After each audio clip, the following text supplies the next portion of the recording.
Hi guys and welcome to Knowledge Insight.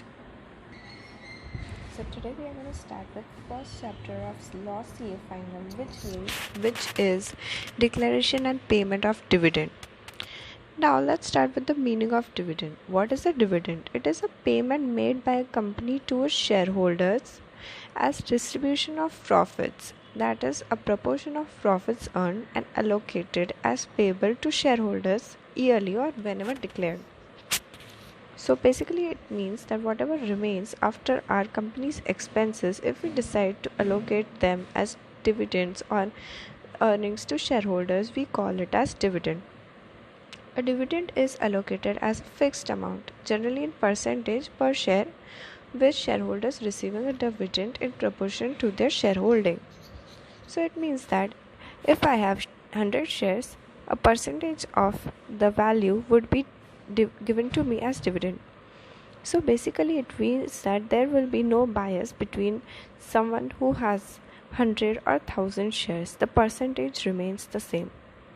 What does section 235 of the Companies Act 2013 say? It says that dividend includes any kind of interim dividend also. So basically dividend includes interim dividend as well as final dividend. Now, what is an interim dividend? Interim dividend is any kind of dividend which is declared between two annual general meetings. So, basically, a company holds one annual general meeting in a year. However, if it wants to declare some dividend in the middle of two, that would be called as interim dividend.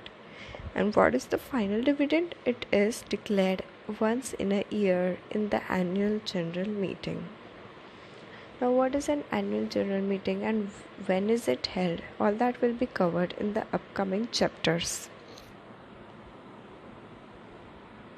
So basically, the provisions applicable for final dividend will also be applicable for the interim dividend. Let's move on to the next page.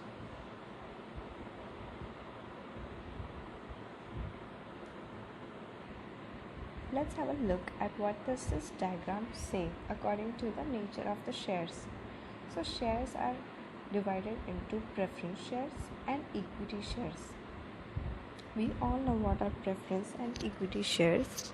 Preference shares have a power during liquidation to get preference over equity shares. Also, the preference shares have also a preference in dividend payments. They have a fixed dividend, whereas equity shares dividend is decided after looking into the current situation. Let's have a look at the types of preference shares. The types of preference shares are cumulative preference shares and non-cumulative preference shares. Cumulative are those where dividend accumulates unless it is paid till full.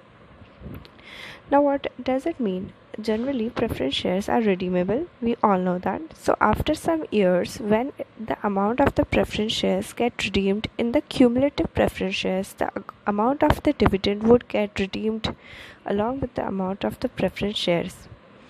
Whereas, in non-cumulative preference shares, no arrears of dividend occur in future. Whenever a dividend is paid to the shareholders, it is paid in real. It does not get accumulated. Now, what are equity shares? Equity shares, we all know, they change according to the increase or decrease in the value of a company. Equity shares, in equity shares, the dividend dependent on the dividend policy and the availability of profits after satisfying the rights of the preference shareholders. As I said, that first the rights and the availability of profits will be seen for preference shareholders, and later on, if anything remains, will be given to the equity shares. What are preference shares? So, according to 43 section of the Companies Act 2013, persons holding preference shares are called preference shareholders are assured a preferential dividend at a fixed rate during the life of the company.